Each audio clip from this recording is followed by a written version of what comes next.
بسم الله الرحمن الرحيم. السلام عليكم ورحمة الله وبركاته. أعوذ بالله من الشيطان الرجيم. بسم الله الرحمن الرحيم. الحمد لله رب العالمين وأفضل الصلاة وأتم التسليم على المبعوث رحمة للعالمين وعلى آله وصحبه ومن سار على هديه إلى يوم الدين أما بعد. സത്യവിശ്വാസികളെ, അള്ളാഹു നമ്മുടെ ഈ സംഗമം സ്വീകരിക്കട്ടെ. നമ്മുടെ പാപങ്ങൾ അള്ളാഹു പുറത്തു തരട്ടെ. രോഗങ്ങൾ അള്ളാഹു ശിഫയാക്കട്ടെ. മരണപ്പെട്ടവരുടെ ഖബർ അള്ളാഹു സന്തോഷത്തിലാക്കട്ടെ. തെറ്റുകുറ്റങ്ങൾ അവർക്ക് നമുക്കും അള്ളാഹു നിരുപാധികം മാപ്പാക്കി തരട്ടെ. നമ്മുടെയും കുടുംബത്തിൻ്റെയും സൃഷ്ട ആയുസ് അള്ളാഹു പൊരുത്തപ്പെട്ട വഴിയിൽ ഇസ്സത്തോടെ സന്തോഷത്തോടെ ദീർഘായുസോടെ കഴിഞ്ഞ് ഈമാൻ സലാമത്തായി മരിക്കാനുള്ള മഹാഭാഗ്യം അള്ളാഹു നമുക്കെല്ലാവർക്കും നൽകട്ടെ എന്ന് ആമുഖമായി ദുആ ചെയ്യുകയാണ്. ഇസ്ലാം മറ്റു മതങ്ങളിൽ നിന്നും വേറിട്ട് നിൽക്കുന്നത് പരിശുദ്ധമായ തൗഹീദും നുബുവത്തും റിസാലത്തും പരലോക ജീവിതത്തിലുള്ള വിശ്വാസവും കൊണ്ടാണ്. അത് ഇസ്ലാമിന്റെ മാത്രം പ്രത്യേകതയാണ്. സത്യവിശ്വാസത്തിന്റെ ഏക അവകാശികളായ മുസ്ലിമീങ്ങളുടെ മാത്രം പ്രത്യേകത. അടിസ്ഥാനപരമായ ഒരു മനുഷ്യൻ ചിന്തിക്കുമ്പോൾ ഈ പറയപ്പെട്ട വിശ്വാസ ഘടകങ്ങളുടെ അനിവാര്യത ബോധ്യപ്പെടുകയും ചെയ്യുന്നതാണ്. അതിലേക്കുള്ള ഒരു പ്രയാണത്തെ നമുക്ക് ഹിദായത്ത് എന്ന് ചുരുക്കി വിളിക്കാം. ആ ഹിദായത്ത് എന്നത് ജീവിതത്തിൽ എത്ര ബന്ധപ്പെട്ടു നിൽക്കുന്നു എന്നത് ആഴമേറിയ ചിന്തകൾക്ക് വിഭാവനം ചെയ്യുന്ന പരിശുദ്ധമായ ആയത്തുകൾ നമ്മളുടെ മുന്നിൽ സവിസ്തരം പ്രതിപാദിച്ചു തരുന്നതായും നമുക്ക് കാണാൻ കഴിയും. പുണ്യമാക്കപ്പെട്ട റബീഉൽ അവ്വൽ മാസം വരുമ്പോൾ നബി സ്നേഹത്തിന്റെ ആഘോഷ ആരവങ്ങൾക്കിടയിലും എന്തിനാണ് ഒരു നബി വരേണ്ടിയിരുന്നത് എന്നതിനെ കുറിച്ച് ലോകം മുഴുവൻ ചിന്തിക്കേണ്ട ഒരു അവസ്ഥ ഉണ്ട് എന്നത് ഒരു യാഥാർത്ഥ്യമാണ്. അള്ളാഹു നമുക്ക് തൗഫീഖ് നൽകി അനുഗ്രഹിക്കുമാറാവട്ടെ. എന്തിനാണ് ഒരു നബി? ഭൂമിയിൽ ജീവിക്കുന്ന മനുഷ്യനെ സംബന്ധിച്ചിടത്തോളം അള്ളാഹുവിലേക്കുള്ള ഏറ്റവും വലിയ കരണീയമായ ബന്ധമാണ് ഒരു പ്രവാചക സാന്നിധ്യം എന്നത്. ഭൂമിയിൽ മനുഷ്യൻ വന്നത് തന്നെ ഹിദായത്തിന് വേണ്ടിയിട്ടാണ്. അങ്ങനെയാണ് ഖുർആൻ പറഞ്ഞിട്ടുള്ളത്. നമ്മളെല്ലാവരും ഇവിടെ വന്നത് ഹിദായത്തിന് വേണ്ടിയിട്ടാണ്, കച്ചവടത്തിനല്ല. നമ്മളിവിടെ വന്നത് മറ്റുള്ള വ്യവഹാരങ്ങൾക്കല്ല. ഇവിടെ വന്നിട്ടുള്ളത് ഹിദായത്തിന് വേണ്ടിയാണെന്ന് പരിശുദ്ധമായ ഖുർആൻ തന്നെ പറയുന്നുണ്ട്. ഖുൽ നഹ്ബിതു മിൻഹാ ജമീഅ ഫഇമ്മാ യഅതിയന്നകും മിന്നി ഹുദാ ഫമൻ തബിഅ ഹുദായ ഫലാ ഖൗഫുൻ അലൈഹിം വലാ ഹും യഹ്സനൂൻ എന്ന ഖുർആൻ. നിങ്ങൾക്ക് അല്ലാഹുവിങ്കിൽ നിന്നുള്ള ഹിദായത്ത് എത്തിക്കഴിഞ്ഞാൽ, ആ ഹിദായത്ത് വന്നത് സയ്യിദുനാ ആദം അലൈഹിസ്സലാത്തു വസ്സലാമിന്റെ ഭൂമിയിലേക്കുള്ള വരവോട് കൂടെയുള്ള സംഭവം അവതരിപ്പിച്ചുകൊണ്ട് ഖുർആൻ പറഞ്ഞ ആയത്താണത്. ആ ഹിദായത്ത് അന്നേ ഉണ്ട്. ഫമൻ തബിഅ ഹുദായ, ഹിദായത്ത് ആര് പിൻപറ്റുന്നുവോ ഫലാ ഖൗഫുൻ അലൈഹിം വലാ ഹും യഹ്സനൂൻ, അവന്റെ ആഖിറത്തെ കുറിച്ച് അവന് പേടിക്കേണ്ടതില്ല, ഭൂമിയിലെ നഷ്ടങ്ങളെ കുറിച്ച് അവൻ ദുഃഖിക്കേണ്ടതില്ല എന്ന് ഖുർആൻ. അപ്പൊ ഇവിടെ വന്നത് ഹിദായത്തിനാണ്. ആ ഹിദായത്തിന്റെ സാക്ഷാത്കാരത്തിൽ ഒരു പ്രവാചക സാന്നിധ്യം കാണാം. പരിശുദ്ധമായ വേദഗ്രന്ഥങ്ങളും അതിനു വേണ്ടിയിട്ടാണ് വന്നിട്ടുള്ളത്. വേദഗ്രന്ഥങ്ങളിൽ അവസാനത്തെ ഖുർആൻ പ്രവാചക സാന്നിധ്യങ്ങൾ അവസാനിച്ചിട്ടും ഒരു പ്രവാചക ദൗത്യത്തിലൂടെ മുന്നോട്ട് പോകുന്നു എന്നതൊരു യാഥാർത്ഥ്യമാണ്. ഭൂമിയിലെ മനുഷ്യർക്ക് ഹിദായത്ത് വേണം. മനുഷ്യർക്കാണ് ഹിദായത്ത്, അല്ലാതെ ഒരു മതത്തിൽ മാത്രം പരിമിതമല്ല. മനുഷ്യർക്ക് അഖിലം ഹിദായത്ത് വേണം. അതിനാ ഒരു പ്രവാചക നിയോഗം. ഹിദായത്ത് അമൂല്യമാണ്. അത് കിട്ടിയാലും കയ്യിൽ നിന്ന് പോവാം. അതിങ്ങനെ അടുക്കി പിടിക്കണം, നെഞ്ചോട് ചേർത്ത് പിടിക്കണം. നമ്മുടെ ജീവിതത്തിന്റെ അറ്റം വരെ നമ്മുടെ കയ്യിലുണ്ടാവണത് ഹിദായത്ത് അമൂല്യമാണ്. അത് പ്രയത്നിച്ച് നിലനിർത്തുകയും പ്രാർത്ഥിച്ച് കൂടെ ചേർക്കുകയും വേണം എന്നതാണ് പരിശുദ്ധമായ ഖുർആൻ പഠിപ്പിച്ചത്. ഇഹ്ദിനസ് സിറാത്തൽ മുസ്തഖീം, ഹിദായത്താണ് ചോദിച്ചത്. ദിനം പ്രതി 17 വട്ടം നിർബന്ധമായും ഒരു സത്യവിശ്വാസി നടത്തുന്ന പ്രാർത്ഥന, ഏറ്റവും കുറഞ്ഞത് 17 വട്ടം അവന്റെ ജീവിതത്തിൽ നിർബന്ധമായ ഏക പ്രാർത്ഥനയാണ് ഇഹ്ദിനസ് സിറാത്തൽ മുസ്തഖീം. അതിന്റെ നടത്തിപ്പിനാണ് ഒരു നബി വന്നത്, സല്ലല്ലാഹു അലൈഹി മുഹമ്മദ് സല്ലല്ലാഹു അലൈഹി വസല്ലം. ഹിദായത്തിന്റെ പ്രാധാന്യം മനുഷ്യർ മറക്കാണ്, അല്ലെങ്കിൽ അതിനെക്കുറിച്ച് ചിന്തിക്കുന്നില്ല. ഈമാൻ ഉണ്ടായിട്ട് കാര്യമുള്ള ഹിദായത്ത് വേണം. ഹിദായത്തിന് ശേഷമാണ് ഖുർആൻ ഈമാനും ഇബാദത്തും ഇൽമും പറഞ്ഞിട്ടുള്ളത്. ഹിദായത്തിന് ശേഷമാണ് ഈമാൻ ഇബാദത്ത് ഇൽമ്. ഈമാൻ ഇബാദത്ത് ഇൽമ് ഹിദായത്തിന്റെ ശേഷമേ ഉള്ളൂ. ഈമാനും ഇൽമും ഒക്കെ ഉണ്ടായിരുന്നു, ഇബാദത്ത് അതിലേറെ ഉണ്ടായിരുന്നു ഇബ്ലീസിന്, പക്ഷെ ഹിദായത്ത് ഉണ്ടായില്ല. ഈമാനും ഇൽമും ഇബാദത്തും ഉണ്ടായി, പക്ഷെ ഹിദായത്ത് ഉണ്ടായില്ല ഇബ്ലീസിന്. അവന്റെ അവസ്ഥ വളരെ മോശമായി മാറി. അള്ളാഹുവിന്റെ ഖുർആൻ ഇത് കൃത്യമായി തന്നെ പറയുന്നുണ്ട്, ഹിദായത്തിന്റെ പ്രാധാന്യം. ബിസ്മില്ലാഹിർ റഹ്മാനിർ റഹീം. അലിഫ് ലാം മീം. ذلك الكتاب لا ريب فيه هدى للمتقين الذين يؤمنون بالغيب ويقيمون الصلاة ومما رزقناهم ينفقون. മനോഹരമായ രീതിയിൽ അള്ളാഹു ഈ പറയപ്പെട്ട എല്ലാ കാര്യങ്ങളെയും കൃത്യമായി തന്നെ അതിന്റെ ക്രമത്തിൽ പറഞ്ഞു എന്നതാണ് ഈ ആയത്ത്. ദാലിക്കൽ കിതാബു ലാ റൈബ ഫീഹി, ഖുർആനെ കുറിച്ചാ പറഞ്ഞത്. ദാലിക്കൽ കിതാബ്, ബഈദിലേക്ക് ഇശാറത്ത് എന്ന് പറയുന്നു. ആദരിച്ചുകൊണ്ട് പറഞ്ഞു ആ മഹത്തരമായ ഗ്രന്ഥം, അതിന് സംശയം വേണ്ട. ലാ റൈബ ഫീഹി ഹുദൽ ലിൽ മുത്തഖീൻ, ഹിദായത്താണ് പറഞ്ഞത്. ഹുദൻ ലിൽ മുത്തഖീൻ, ആദ്യം ഹിദായത്ത് പറഞ്ഞു. ഇനി കേട്ടോളൂ, അല്ലദീന യുഅ്മിനൂന ബിൽ ഗൈബ്, അദൃശ്യമായതിൽ ഈമാൻ കൊണ്ടവർ ആണ് മുത്തഖീങ്ങൾ. ഹിദായത്തിന്റെ ശേഷമുള്ള ആയത്തിലാണ് ഈമാൻ പറഞ്ഞത്. അല്ലദീന യുഅ്മിനൂൻ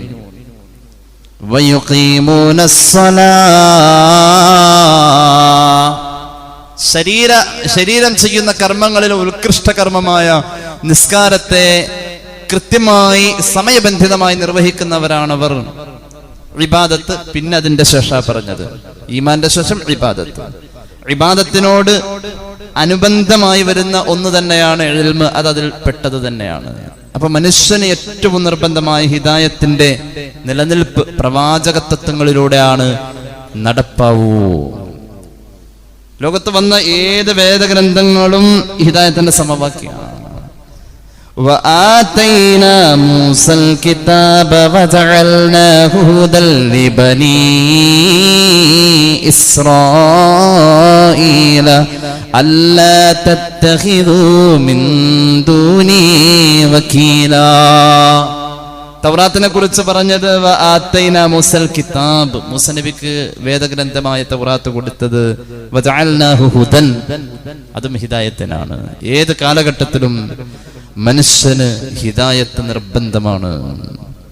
ഇന്നാ അൻസൽന തൗറാത ഫീഹാ ഹുദൻ വനൂർ, തൗറാത്തിലെ ഹിദായത്തിന്റെ പ്രതിപാദ്യമുണ്ടെന്ന് ഖുർആൻ. ഹബീബിന്റെ നിയോഗം ദിനാണ്. ഹബീബ് സല്ലല്ലാഹു അലൈഹി മുഹമ്മദ് സല്ലല്ലാഹു അലൈഹി വസല്ലം, അതും ഹിദായത്താണ്. വേദഗ്രന്ഥങ്ങളിൽ പറയപ്പെട്ടതിനെ ജീവിച്ച് കാണിച്ചു. അതുകൊണ്ടാണ് സ്വഹീഹ് മുസ്ലിമിന്റെ ഒരു ഹദീസുണ്ട്, ആയിഷ റളിയല്ലാഹു അൻഹ പറയുന്നുണ്ട്, മുത്തുനബിയുടെ സ്വഭാവം സല്ലല്ലാഹു അലൈഹി വസല്ലം അത് ഖുർആനാണ്. അത് ജീവിച്ച് കാണിച്ചതുകൊണ്ട് ഖുലുഖുൻ അദീം, മഹത്തരമായ സ്വഭാവത്തിന്റെ ഉടമയായി മാറി. ഹിദായത്ത് നടപ്പാക്കിയ ജീവിത രീതികളെ, മഹത്തരമായ സ്വഭാവം എന്ന അവിടുത്തെ സമ്പർക്കങ്ങളെ വിലയിരുത്തപ്പെടാൻ ഖുർആനിന്റെ അധ്യാപനം. അള്ളാഹുവിന്റെ ഹബീബിന്റെ നിയോഗവും ഈ ഹിദായത്തിന് വേണ്ടിയിട്ടാണ്. ബിസ്മില്ലാഹിർ റഹ്മാനിർ റഹീം. ഹുവല്ലദീ أرسل رسوله بالهدى ودين الحق ليظهره على الدين كله وكفى بالله شهيدا. ആരാണ് അല്ലാഹ്? الذي أرسل رسوله بالهدى ودين الحق, ഹിദായത്തുമായി വന്ന ആളാണ് മുഹമ്മദ് റസൂൽ. സല്ലല്ലാഹു അലൈഹി വസല്ലം. അപ്പൊ അവിടുന്ന് ഇല്ലാതെ പറ്റൂല, നമുക്ക് ഉണ്ടായേ പറ്റൂ. അവിടുന്ന് ജീവിതത്തോട് ബന്ധപ്പെടാതെ ഒരാൾക്ക് ഹിദായത്തില്ല. അവിടുന്ന് നമ്മുടെ ജീവിതത്തിന്റെ സർവസ്വവുമാവാതെ ഹിദായത്തില്ല. അവിടുന്ന് നമ്മുടെ ഇഷ്ടഭാജനമാവാതെ നമുക്ക് ഹിദായത്തില്ല. ഇവിടെ മാറ്റി നിർത്താം. അല്ലാഹു നമുക്ക് ഹിദായത്ത് തരട്ടെ. ജീവിതത്തിലെ ഏറ്റവും അനിവാര്യമായ പ്രാർത്ഥനയുടെ അകത്തുള്ളതും സയ്യിദുനാ റസൂലുള്ളാഹി, ഈ നബിക്ക് വേണ്ടി യുഗങ്ങൾക്ക് മുന്നേ നടന്ന പ്രോജ്വലമായ പ്രാർത്ഥനയിലും ഈ നബിയുടെ വരവ് തന്നെ ഹിദായത്ത് വിളമ്പി കൊടുക്കാൻ സയ്യിദുനാ ഖലീലുല്ലാഹി നബി ഇബ്രാഹിം അലൈഹിസ്സലാമിന്റെ പ്രാർത്ഥന 2600 കൊല്ലം മുമ്പ് ഖലീലുല്ലാഹി തങ്ങൾ പ്രാർത്ഥിച്ചു വെച്ചു. ഹബീബിന്റെ വരവിന്റെ 2600 കൊല്ലം മുമ്പ് ആ പ്രാർത്ഥന നടക്കുന്നത് പോലും ലോകത്ത് തുല്യതയില്ലാത്തൊരു മുഹൂർത്തത്തിലാണ്. വെയിൽ കൊണ്ട് വിയർത്തൊലിക്കുമ്പോഴും വിയർപ്പ് കണങ്ങളെ സാക്ഷിയാക്കി കഅബയുടെ പടവുകൾ നിർമ്മിക്കുന്ന ഖലീലുല്ലാഹി തങ്ങൾ മഹാനവറുകൾ ആ പ്രാർത്ഥന നടത്തുന്നത്.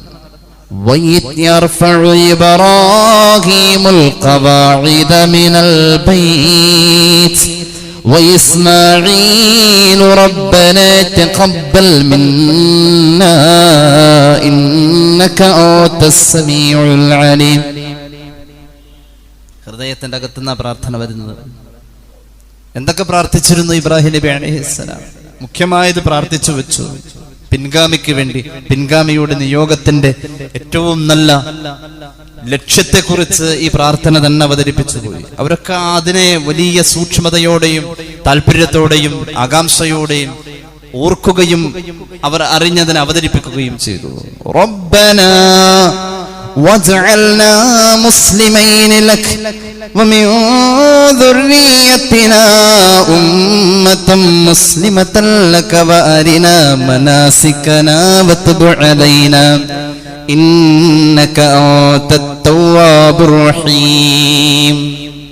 കേട്ടോളൂ ഖലീലുല്ലാഹിയുടെ സുദീർഘമായ പ്രാർത്ഥന. ഖുർആൻ റബ്ബനാ വബ്അസ് ഫീഹിം റസൂലൻ മിൻഹും യത്ലൂ അലൈഹിം ആയാതിക വയുഅല്ലിമുഹുൽ കിതാബ വൽ ഹിക്മത വയുസക്കീഹിം ഇന്നക അൻതൽ അസീസുൽ ഹകീം. കഅബ നിർമ്മിക്കുമ്പോൾ പരിസരത്ത് പുല്ല് പോലുമില്ല, അല്ലെങ്കിൽ കഅബയുടെ പരിസരം ഒരു നാഗരികതയുടെ ആദ്യത്തെ ചുവടുവെപ്പുകൾ നടത്തുന്ന ഒരു കാലം, മനുഷ്യവാസങ്ങൾക്ക് സാധ്യതയുള്ള ഒരു പ്രദേശമായി കാണപ്പെട്ടുകൊണ്ടിരിക്കുന്നേ ഉള്ളൂ ചരിത്രത്തിൽ. ആ സമയത്തിൽ ഖലീലുല്ലാഹി തങ്ങളുടെ പ്രാർത്ഥന, പടച്ചോനെ ഇവിടേക്ക് നീ നിന്റെ റസൂലിനെ പറഞ്ഞയക്കണം, ഇവരിൽ നിന്ന് തന്നെ റസൂലൻ മിൻഹും യത്ലൂ അലൈഹിം, ആ സമൂഹത്തിൽ നിന്നും തന്നെ ഒരു റസൂല് വരല് ആ സമൂഹത്തിന്റെ ഏറ്റവും വലിയ ക്വാളിറ്റിയാണ്. ചരിത്രത്തിലെ അവരുടെ സ്ഥാനമാണിത്. ഒരു റസൂല് വന്ന നാടാണിത്, ഒരു റസൂല് വന്ന സമൂഹമാണ്. സല്ലല്ലാഹു അലാ മുഹമ്മദ്. എന്തിനാ റസൂല് വന്നത്? ഹിദായത്തിന്. ഹബീബിനെ മാറ്റി നിർത്തിയിട്ട് ഏത് ഹിദായത്താ ആർക്കാ പറയാനുള്ളത്? ഹബീബിനെ മാറ്റി നിർത്തിയിട്ട് അങ്ങനെ ഒരു തൗഹീദ് നമുക്കുണ്ടോ? ഈ ഹബീബ് വരുന്നത് എന്തിനാ? ഖലീലുല്ലാഹി തങ്ങൾ അന്നേ പറഞ്ഞു അവിടുത്തെ പ്രാർത്ഥനയിൽ, യത്ലൂ അലൈഹിം ആയാതിക, ആ ഹബീബ് ആസ്വദിച്ച് തനിച്ചിരുന്ന് ഖുർആൻ ഓതിയാൽ തന്നെ മതി, അത് കേൾക്കുന്നവർ സംസ്കരിക്കപ്പെടും. തലായത്തുലു ഒറ്റക്കിരുന്നോതല, ആ ഹബീബ് ഒന്ന് നോക്കിയാൽ മതി. സഹാബികളൊക്കെ എത്ര പേർക്ക് ആ തിരുനോട്ടം കൊണ്ട് ഹിദായത്ത് കിട്ടിയത്? കഅബയുടെ കില്ലയുടെ അകത്തൊരു സഹാബി കാത്തിരുന്നു. ഹബീബിന്റെ തവാഫിന്റെ 7 ചുറ്റിലിൽ ഏതെങ്കിലും ഒരു അവസരം, 7 ഒരവസരം വകവരുത്തണം എന്ന ഉദ്ദേശത്തിൽ അദ്ദേഹത്തിന്റെ മനസ്സിൽ അദ്ദേഹം വെച്ചു പുലർത്തിയ തുല്യതയില്ലാത്ത പകപോക്കാൻ കഅബാലയത്തിന്റെ കില്ലയുടെ അകത്ത് ഒളിച്ചിരുന്ന സ്വഹാബി 6 അവസരത്തിലും ഓങ്ങിവെച്ച ആയുധത്തിന്റെ ആ ശക്തമായ പ്രഹരം ഫലിപ്പിക്കാൻ കഴിഞ്ഞില്ല. 7ാമത്തെ അവസരം കഴിഞ്ഞ ഇനിയില്ല. അദ്ദേഹം ആഞ്ഞോങ്ങി വന്നു. മുത്തിന്റെ മുഖം കണ്ടതോടുകൂടെ അദ്ദേഹത്തിന് കഴിയാതെ നിലംപതിച്ചു, പിടിച്ചെഴുന്നേൽപ്പിച്ചു. പൊയ്ക്കോ, ആരും കാണണ്ട എന്ന് പറഞ്ഞു സയ്യിദുനാ റസൂലുള്ളാഹി. അല്ല കണ്ട വധശ്രമമല്ല, നിന്നെ കൊന്നുകളയും. മക്ക ഫതഹായ ശേഷമാണിത് എന്ന് പറയപ്പെടുന്നുണ്ട്. സ്വഹാബികൾ എന്തിനും പറ്റിയവരായി നിൽക്കുന്ന സന്ദർഭത്തിൽ ആരെങ്കിലും മോനെ എന്നെ കൊല്ലാൻ വന്നതാണെന്ന് ബോധ്യമായാൽ നിന്നെ കൊന്നുകളയും, പൊയ്ക്കോന്ന് പറഞ്ഞു. ആട്ടി വിട്ടിട്ട് പോണില്ല സ്വഹാബി. ആ മുഖത്തേക്ക് നോക്കി അവസാനം ഓടി പോകുന്ന വഴിയില് ഈ കൊലപാതകത്തിന് മുതിർന്ന സ്വഹാബിയെ സ്ഥിരമായി വ്യഭിചരിക്കാൻ ക്ഷണിച്ചിരുന്ന പെണ്ണ് കുറച്ചു ദിവസമായി കാണാതെ വന്നപ്പോ അദ്ദേഹം ഈ വധശ്രമത്തിന് വേണ്ടിയിട്ടുള്ളതായ തയ്യാറെടുപ്പായതുകൊണ്ട് കുറച്ചു ദിവസം അങ്ങോട്ട് പോയില്ല. അവള് വഴിയിൽ കണ്ടു, പോയി നന്നാവടി എന്ന് പറഞ്ഞതേ ഉള്ളൂ. അവളും നന്നായി. ഒരു നോട്ടത്തിന്റെ ഹിദായത്ത്, ഒരു ചിരിയുടെ ഹിദായത്ത്, ഒരു സമാധാനിപ്പിക്കലിന്റെ ഹിദായത്ത് റസൂലിനെ മാറ്റി നിർത്തിയിട്ട് ഹിദായത്തില്ല. എന്തിനായിരുന്നു റസൂൽ വന്നത്? യുഅല്ലിമുഹുമുൽ കിതാബ്, ഫർളുകൾ പഠിപ്പിക്കാൻ. ഫസരിങ്ങൾ അങ്ങനെ കൊടുത്തത്, ഫർളുകൾ പഠിപ്പിക്കാൻ. വൽ ഹിക്മത, സുന്നത്തുകൾ പഠിപ്പിക്കാൻ. വയുസക്കീഹിം, അത് നിലനിർത്തിക്കൊണ്ടു പോവാൻ. ഇഖ്ലാസ് വേണം, അത് പഠിപ്പിക്കാനാ ഹബീബ് വരുന്നതെന്ന് സയ്യിദുനാ ഖലീലുല്ലാഹി നബി ഇബ്രാഹിം ഇമാം റാസി രേഖപ്പെടുത്തുന്നത് കേട്ടോളൂ. ഖാല ശാഫിഈ റളിയല്ലാഹു അൻഹു അൽ ഹിക്മതു സുന്നത്തു റസൂലില്ലാഹി സ്വല്ലല്ലാഹു അലൈഹി വസല്ലം. സുന്നത്തുകൾ വേണം, ഹിദായത്തിന് സുന്നത്ത് വേണം, ഇഖ്ലാസ് വേണം, സുന്നത്തുകൾ വേണം, ഇഖ്ലാസ് വേണം. അല്ലാഹു തൗഫീഖ് നൽകട്ടെ. അപ്പോഴാ തസ്കിയത്ത് കിട്ടാ. നമ്മളിങ്ങനെ പച്ചക്കറിയൊക്കെ അരിഞ്ഞരിഞ്ഞു കൊണ്ടുവന്നിട്ട് പാത്രത്തിൽ വെള്ളമെടുത്ത് അതിലിങ്ങനെ കഴുകി വാരി വരുന്ന അവസ്ഥയുണ്ട്. അതിന്റെ ഒരു തിളക്കം, ഹൃദയത്തെ അങ്ങനെ കഴുകി വാരി എടുക്കുന്ന ഒന്നിനാ തസ്കിയത്ത് എന്ന് പറയാം. അതിലേക്ക് കടന്നു വരണം. അള്ളാഹുവിൽ നിന്നും ഹബീബിൽ നിന്നും നമ്മളിങ്ങനെ സ്വീകരിച്ചതിനെ തസ്കിയത്ത് ചെയ്തുകൊണ്ടിരിക്കുന്നിടത്ത് ഏറ്റവും കൂടുതൽ ഇടപെടുന്ന ഒരു പ്രധാന ഘടകം സുന്നത്തുകളാണ്. അതിനു വേണ്ടിയിട്ട് റബീഉ വരുന്നത്, അല്ലാതെ തർക്കങ്ങൾക്കല്ല. അള്ളാഹു തൗഫീഖ് നൽകട്ടെ. എല്ലാവർക്കും അറിയാവുന്നതാണല്ലോ ഹബീബായ നബി തങ്ങൾ തലമറച്ചാ നടന്നെന്ന്. ആഴ്ചയിൽ ഒരിക്കൽ ഏറ്റവും പ്രധാനപ്പെട്ട ഒരു അമലിന് വരുമ്പോഴും ജുമുഅ നിസ്കരിക്കാൻ വരുമ്പോഴും അല്ലാതെയും നമുക്ക് ഈ റബീഇല് തലമറയ്ക്കാൻ കഴിഞ്ഞില്ല. ഇനി എപ്പോഴാ പറ്റാ? ഹിദായത്തിന് വേണ്ടി വന്നവരല്ല നമ്മൾ. അതിനെ ആഗ്രഹിക്കുകയും അതിനുവേണ്ടി പ്രാർത്ഥനയിലൂടെ കഴിഞ്ഞുകൂടുന്നവരുമായി നമുക്കത് സാധ്യമല്ലെങ്കിൽ, ഇപ്പൊ കഴിയില്ലെങ്കിൽ പിന്നെ എപ്പോഴാ? എന്റെ പ്രിയമുള്ളവരെ, സുന്നത്തുകളോടൊരു മനസ്സിന് താല്പര്യം തോന്നാൻ റബീഇൽ കഴിഞ്ഞില്ലെങ്കിൽ പിന്നെ എപ്പോഴാ? അല്ലാഹു തൗഫീഖ് നൽകട്ടെ. ഹബീബിന്റെ ഒരു പ്രാർത്ഥനയുണ്ട്. ഹിദായത്തിന് വേണ്ടി ഹൃദയത്തെ കഴുകിയെടുക്കേണ്ടതിനെ കുറിച്ച് പറയുമ്പോൾ ഈ പ്രാർത്ഥന ഒഴിവല്ല. തസ്കിയത്തിനെ കുറിച്ചാണ് നബിയുടെ നിയോഗത്തിൽ ഏറ്റവും കൂടുതൽ പറയപ്പെടുന്നത്. തസ്കിയത്ത്, സംസ്കരിക്കുക, നന്നാക്കുക, ഹിദായത്ത് കൊടുക്കുക. അതിനെപ്പറ്റി ഖുർആനിൽ എവിടെ ആയത്ത് വന്നാലും അത് കേട്ട റസൂൽ ദ്വാരക്കും, പടച്ചോനെ എന്നെ നന്നാക്കണേന്ന്. ആര് ദ്വാരക്കും? സല്ലല്ലാഹു അലാ മുഹമ്മദ്. മഹാനായ സഈദ് ബിൻ അബി ഹിലാൽ തങ്ങൾ പറയുന്നുണ്ട്, അല്ലാഹുവിന്റെ ഹബീബിന്റെ മുന്നിൽ തസ്കിയത്തിനെ കുറിച്ച്, സംസ്കരണത്തെ കുറിച്ച്, ഹിദായത്തിനെ കുറിച്ചൊക്കെ പരാമർശങ്ങളുള്ള ആയത്തുകൾ പാരായണം ചെയ്യപ്പെട്ടാൽ, ഉദാഹരണം ഖദ് അഫ്ലഹ മൻ സക്കാഹാ, ഈ ആയത്ത് പാരായണം ചെയ്യപ്പെടുന്നത് അല്ലാഹുവിന്റെ ഹബീബ് കേട്ടാൽ അവിടുന്ന് ചെയ്യുന്ന ഒരു ദുആ ഉണ്ട്. അല്ലാഹുമ്മ ആതി നഫ്സി തഖ്വാഹാ അൻത വലിയുഹാ വ മൗലാഹാ വസക്കിഹാ അൻത ഖൈറു മൻ സക്കാഹാ. അല്ലാഹുവേ, ആതി നഫ്സി തഖ്വാഹാ, ലോകത്തിന്റെ ചക്രവർത്തിയുടെ ദുആ, എനിക്ക് എന്റെ നഫ്സിന് നീ തഖ്വ തരണേ മുഹമ്മദ് മുസ്തഫ സല്ലല്ലാഹു അലാ മുഹമ്മദ്. അൻത വലിയുഹാ വ അൻത മൗലാഹാ, ഈ ശരീരത്തിന്റെ സംരക്ഷകൻ, ഈ ശരീരത്തിന്റെ ഉടമസ്ഥൻ അല്ലാഹ് നീയാണ്. ഈ ശരീരത്തിന് നീ തഖ്വ തരണേ സല്ലല്ലാഹു അലാ മുഹമ്മദ്. അവിടുന്ന് ഇത് ദ്വാരക്ക് വരുന്നു. വസക്കിഹാ അൻത ഖൈറു മൻ സക്കാഹാ, നീ നന്നാക്കിയാലല്ലാതെ ഇത് നന്നാവൂല അല്ലാ, നിന്നോളം നന്നാക്കാൻ ആരുമില്ല അല്ലാ. നബി മുഹമ്മദ് മുസ്തഫ അവിടുത്തെ ഒരു ദുആയാണ്. ഈ ഹിദായത്തിൽ അത്രയും ഒരു നബി സാന്നിധ്യത്തെ നമ്മൾക്ക് കാണാം. ഈ നബി പോലും സല്ലല്ലാഹു അലൈഹി വസല്ലം ആഴ്ന്ന് ചിന്തിച്ച് ആ ഹിദായത്തിന് വേണ്ടി നടത്തിയ പ്രാർത്ഥന. ഒരു നബി സ്നേഹിക്ക് ഈ ഹിദായത്ത് ആഗ്രഹിക്കാതെ വയ്യ. അവിടത്തോടുള്ള ഇഷ്ടം നമ്മുടെ ഉള്ളിലുണ്ടെങ്കിൽ ഹിദായത്ത് കിട്ടി. 7 ഘട്ടങ്ങളിൽ അത് വെളിവാവും എന്ന അതിന്റെ അടയാളങ്ങൾ പറയപ്പെടുന്നത്. ഇമാം ഗസാലി രേഖപ്പെടുത്തുന്നു, ഒരു ശരിയായ നബി സ്നേഹിയിൽ ഹിദായത്തുണ്ട്. ആ സ്നേഹത്തിന്റെ അടയാളങ്ങൾ നമുക്ക് 7 ഘട്ടങ്ങളിലൂടെ അല്ലെങ്കിൽ 7 കാര്യങ്ങളിലൂടെ ബോധ്യപ്പെടാം. ഒന്നാമത്തേത് കേട്ടോളൂ. അവ്വലുഹാ യതബയ്യനു ഫീ ലിസാനിഹി. ആദ്യത്തേത് നാവ് തന്നെയാ. ഒരു ശരിയായ നബി സ്നേഹിയിൽ ആ പ്രവാചക സ്നേഹത്തിന്റെ പ്രഫുല്ലമായ അടയാളം നാവിൽ കാണാൻ പറ്റും. അതെങ്ങനെ? ഫയംതനഉ ലിസാനഹു മിനൽ കിദ്ബി വൽ ഗീബത്തി വകലാമിൽ ഫുദൂൽ.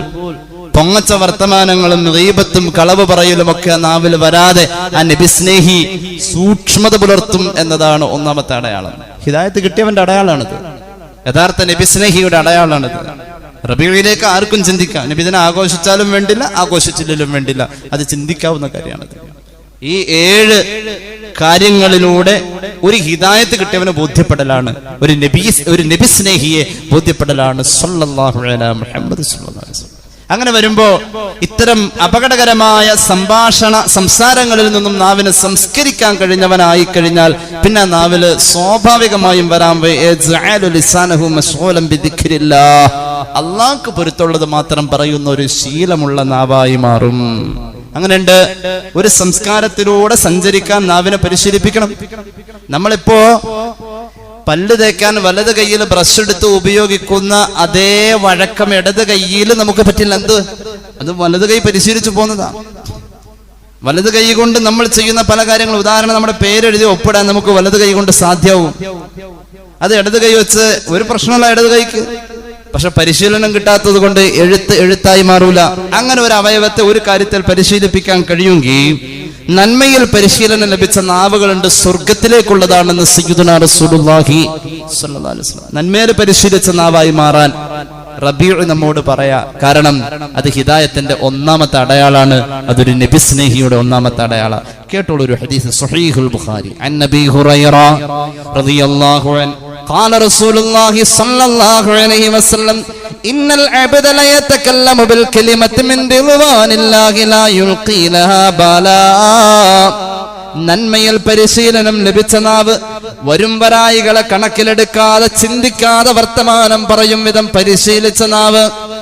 ആ നാവിന്റെ ഉടമ ഇങ്ങനെ പറഞ്ഞുകൊണ്ടേയിരിക്കും. ആ പറച്ചിൽ മുഴുവൻ പ്രവാചക ചരിതങ്ങൾ, ആ പറച്ചിൽ മുഴുവൻ മുൻഗാമികളുടെ നന്മകൾ, ആ പറച്ചിൽ മുഴുവൻ സുഹൃതങ്ങൾ, ആ പറച്ചിൽ മുഴുവനും നന്മയിലേക്ക് ഒരു മനുഷ്യനെ പ്രേരിപ്പിക്കൽ, പ്രോത്സാഹിപ്പിക്കൽ, പ്രചോദനം കൊടുക്കൽ. നാവിങ്ങനെ സംസാരിച്ചു കൊണ്ടേയിരിക്കും. അവസാനം ആ നാവിന്റെ സംസാരത്തിന്റെ അക്ഷരക്കൂട്ടങ്ങൾ അമലായി അള്ളാന്റെ പൊരുത്തത്തിൽ ചേരും. ആ മനുഷ്യൻ അള്ളാഹു പദവി ഏറ്റിക്കൊടുക്കും. യർഫഉല്ലാഹു ബിഹാ ദറജാത്ത്. അവൻ സ്വർഗാവകാശിയാകും. നബി മുഹമ്മദ് മുസ്തഫ. ഞാനിങ്ങനെ ചിന്തിക്കാറുണ്ട്, മഹാന്മാരായ സയ്യിദന്മാർ പലരും സംസാരിക്കുമ്പോ ഉദാഹരണം നമുക്ക് സുപരിചിതനായിരുന്ന തങ്ങളായിരുന്നല്ലോ മഹാനായ സയ്യിദ് മുഹമ്മദ് കോയ ബഅലവി SMK തങ്ങള്. തൊട്ടടുത്ത് ചന്ദ്രാപിന്നിയിലുണ്ടായല്ലോ, ചെളിങ്ങാടുണ്ടായല്ലോ. തങ്ങളുമായി സംസാരിച്ചാൽ മണിക്കൂറുകളോളം സംസാരിക്കും. ഒരു ആലിമാണ് മുന്നിൽ പോയിരിക്കുന്നത് എങ്കിൽ 10 മിനിറ്റ് മഹാൻ പറയുന്നത് കേട്ടിരുന്നാൽ ഒരു 10 മണിക്കൂർ വഴുത് പറയാനുള്ളത് ആ വർത്തമാനത്തിലുണ്ട്. സംശയം തോന്നിയിട്ടുണ്ട് പലപ്പോഴും. ഇതൊരു വല്ലാത്ത റെഫറൻസ് ആണ്. ഞാൻ പലപ്പോഴും തങ്ങളവരുടെ വാക്കുകൾ അങ്ങനെ പരിശോധിച്ചപ്പോ ഇമാം ഗസാലിയുടെ മുകാശഫത്തുൽ ഖുലൂബ് എന്ന് പറയുന്ന സൂഫിസത്തിന്റെ ഒരു വലിയ ഗ്രന്ഥത്തിന്റെ സമാഹാരത്തിലൂടെ വരുന്ന മലയാള വരികൾ പോലെ തോന്നിയിട്ടുണ്ട്. 10 മിനിറ്റുകൾക്കുള്ളിൽ എത്ര ആയത്തുകൾ പറഞ്ഞു പോകുന്നു. ഇത് എങ്ങനെ സാധിക്കുന്നു? ആ നാവിന് അങ്ങനെ പറയാൻ കഴിയോ? അല്ലാഹു തൗഫീഖ് നൽകി അനുഗ്രഹിക്കട്ടെ. നല്ലത് മാത്രം പറഞ്ഞ് പഠിച്ചോടത്ത് അങ്ങനെ പറയൂ. ചിലര് വർത്താനം പറഞ്ഞു കഴിഞ്ഞാൽ പറയുമ്പോ തന്നെ തുടങ്ങുന്നത് തമാശക്ക് തെറിയാണ്. അവൻ അറിയില്ല അത് തെറിയാണെന്ന്. അല്ലെങ്കിൽ അവൻ അതങ്ങനെ പറയുന്നതിന്റെ ഗൗരവം ചിന്തിക്കില്ല. പ്രത്യേകിച്ച് ചെറുപ്പക്കാരങ്ങനെ അവരുപയോഗിക്കുന്ന ചില വാക്കുകൾ. എന്തിനേറെ ഈ അടുത്ത കാലത്ത് ഒരു സഹോദരൻ പറഞ്ഞു, ഉസ്താദെ ഇപ്പൊ ഇറങ്ങുന്ന സിനിമകൾക്ക് പോലും തെറി പറയുന്നതിൽ ഒരു മടിയില്ലാത്ത വിധം കോടതികൾ പോലും ആവിഷ്കാര സ്വാതന്ത്ര്യങ്ങൾ വകവെച്ചു കൊടുക്കുന്നു. സെക്സിന്റെ ലാഞ്ചനകൾ പ്രവർത്തനങ്ങളിൽ പോലുമല്ല, വാക്കുകളിലേക്കും അത് സാധാരണ രീതികളിലേക്കും ആവിഷ്കാര സ്വാതന്ത്ര്യത്തിന്റെ പേക്കൂത്തുകൾ അരങ്ങേറി ജീവിതത്തെ കാർന്നു തിന്നുകൊണ്ട് പോകുന്നത് അറിയാതെ ജീവിക്കുമ്പോ നമ്മൾ എപ്പ വേണമെങ്കിലും മരിച്ചു പോകുന്നു എന്ന അവസ്ഥയെ പച്ചയായി കണ്ടിട്ടും അതൊന്നും തനിക്ക് ബാധകമല്ലെന്ന രീതിയിൽ മനസ്സ് ചത്തുപോകുന്ന നമ്മൾ ഈ ഒരു സന്ദർഭത്തിൽ നബി സ്നേഹിയുടെ ക്വാളിറ്റിയിലേക്ക് വരലല്ലാതെ നമുക്ക് രക്ഷപ്പെടാൻ മറ്റൊരു മാർഗവുമില്ല. ഒന്നാമത്തെ അടയാളം നമ്മുടെ നാവിന്റെ നിയന്ത്രണമാണ്. ഈ ഹദീസിന്റെ ബാക്കിയിൽ കാണാം, വഇന്നൽ അബ്ദ ലയതകല്ലമു ബിൽ കലിമത്തി മിൻ സഖത്തില്ലാഹ്. അല്ലാഹു ഇഷ്ടപ്പെടാത്ത വർത്തമാനങ്ങൾ പറഞ്ഞുകൊണ്ട് തിന്മയിൽ പരിശീലിച്ച നാവ് അതിങ്ങനെ പറഞ്ഞുകൊണ്ടേയിരിക്കും. എത്രത്തോളം അത് മുഖേന അവൻ ചെന്നു ചേരുന്നത് യഹ്വീ ബിഹാ ഫീ ജഹന്നം, നരകത്തിന്റെ അന്തേവാസിയായി അവൻ മാറേണ്ടി വരുമെന്ന് സയ്യിദുനാ റസൂലുള്ളാഹി സ്വല്ലല്ലാഹു അലൈഹി വസല്ലം. സ്വഹാബിയായ ഉഖബയുണ്ടല്ലോ റളിയല്ലാഹു അൻ, ബദറിൽ പങ്കെടുത്ത സ്വഹാബിയാണ്. ഹബീബിന്റെ മുന്നിൽ വന്നിട്ട് ചോദിക്കുന്നുണ്ട്, നബിയെ വിജയം എന്ന് പറഞ്ഞാൽ എന്താ? ഒരാൾ രക്ഷപ്പെട്ടവനെന്ന് പറയുന്നത് എങ്ങനെ? മന്നജാതു യാ റസൂലല്ലാഹ്. അല്ലാഹുവിന്റെ ഹബീബിനോട് ചോദിക്കുക സല്ലല്ലാഹു അലൈഹി വസല്ലം. തുർമുദിയുടെ ജാമിഉലുണ്ട് ഹദീസ്. വിജയം എന്ന് പറഞ്ഞ എന്താ? അവിടുന്ന് പറഞ്ഞു, അംസിക് അലൈക ലിസാനക, നാവിനെ നിയന്ത്രിക്കാൻ നിനക്ക് പറ്റണം. നാവിനെ നിയന്ത്രിക്കാൻ പറ്റണം. ദേഷ്യം വന്ന് എന്തും പറഞ്ഞ് അങ്ങോട്ട് വായിന്ന് പോവാ. എന്ന് മഹാനായ ലുക്മാൻ പറഞ്ഞിട്ടുണ്ട്. ദേഷ്യം വന്നു കഴിഞ്ഞാൽ ആദ്യം അതൊരു ഭ്രാന്തും പിന്നീട് അതൊരു ഖേദവുമാണെന്നാ. ദേഷ്യം വന്ന വായിൽ വന്നോക്ക് മുഴുവൻ അങ്ങോട്ട് പറയാം. അവസാനം ഇങ്ങനെ ഇത് ആലോചിക്കും, 10 മിനിറ്റ് കഴിയുമ്പോൾ പഠിച്ചവൻ അത് ഞാൻ പറയാൻ പാടില്ലായിരുന്നു. നാവിനെ നിയന്ത്രിക്കാൻ കഴിയുക ഒന്നാമത്തേത് അതാണ് വിജയം എന്ന് മഹാനായ സയ്യിദുനാ റസൂലുള്ളാഹി സ്വല്ലല്ലാഹു അലൈഹി വസല്ലം. രണ്ടാമത്തേത്, നിന്റെ വീട് എത്ര ചെറുതാണെങ്കിലും നിനക്കതിൽ തൃപ്തി തോന്നണം. നിന്റെ വീടിന്റെ അകത്തളം, അതിന്റെ അന്തരീക്ഷം നിനക്ക് തൃപ്തി തോന്നണം. അതാണ് രണ്ടാമത്തെ കാര്യം, വിജയത്തിന്റെ രണ്ടാമത്തെ കാര്യം, അടയാളം അതാണ്. മൂന്നാമത്തേത്, നിന്റെ പാപങ്ങളെ കുറിച്ച് നിനക്കൊരു കുറ്റബോധം ഉണ്ടാവണം. ഈ 3 കാര്യം ഉണ്ടെങ്കിൽ നിയന്ത്രിക്കാൻ കഴിയുന്ന ഒരു നാവ്, നിന്റെ തൃപ്തികരമായ സംതൃപ്തിയുള്ള കുടുംബം, അതുപോലെ തന്നെ നിന്റെ കഴിഞ്ഞുപോയ പാപങ്ങളിലുള്ള ഖേദം, ഇത് 3 ഉണ്ടെങ്കിൽ അത് തന്നെയാണ് വിജയം എന്ന് സയ്യിദുനാ റസൂലുള്ളാഹി സ്വല്ലല്ലാഹു അലൈഹി വസല്ലം. ഒരു നബി സ്നേഹി, തസ്കിയത്ത് കിട്ടിയ, ഹിദായത്ത് കിട്ടിയ ഒരു നബി സ്നേഹി, അദ്ദേഹത്തിൽ 7 അടയാളങ്ങൾ കാണുന്ന. ഒന്ന്, നാവിനെ നിയന്ത്രിക്കാൻ കഴിയും. രണ്ടാമത്തേത്, അവന്റെ വയറിന്റെ കാര്യത്തിൽ പടച്ചോനെ പേടിക്കും. എന്താ വയറിന്റെ കാര്യത്തിൽ പടച്ചോനെ പേടിക്കാം? ആ വയറ്റിലേക്ക് ഹലാല് പോകുന്നതിൽ അവൻ നിർബന്ധ ബോധമുള്ളവനാകും. മൂന്നാമത്തേത്, അവന്റെ കണ്ണുകൊണ്ട് ഹറാമിലേക്ക് കണ്ണു പോകൂല. കണ്ണിങ്ങനെ അനായാസം അങ്ങോട്ടും ഇങ്ങോട്ടും വെട്ടിക്കാനും തിരിക്കാനും മറയ്ക്കാനും അടച്ചു വെക്കാനും പറ്റും. ഏറ്റവും എളുപ്പം അടച്ചു വെക്കല, അത് അനിഷേധ്യമായി സംഭവിക്കുന്നുമുണ്ട്. എന്നാൽ ആ കണ്ണിനെ നിയന്ത്രിക്കാൻ കഴിയുന്നു എന്നുള്ളതാണ് ഒരു യഥാർത്ഥ പ്രവാചക സ്നേഹിയിൽ കാണുന്ന, ഹിദായത്ത് കിട്ടിയവനിൽ കാണുന്ന മൂന്നാമത്തെ അടയാളം. ഇമാം ഗസാലി വിശദീകരിച്ചു പറയാണ്. നാലാമത്തെ അടയാളം എന്ന് പറഞ്ഞാൽ അവന്റെ കൈ കൊണ്ട് ഹറാമുകളായ ഒന്നിലേക്കും ആ കയ്യിനെ കൊണ്ടുപോവാതെ നിയന്ത്രിക്കാൻ. എന്റെ ഈ കൈ കൊണ്ട് ഞാൻ ചെയ്യൂല, ഈ കൈ കൊണ്ട് ഞാൻ കൊടുക്കൂല, ഈ കൈ കൊണ്ട് ഞാനത് വാങ്ങൂല. അങ്ങനെ കയ്യിനെ നിയന്ത്രിക്കാൻ.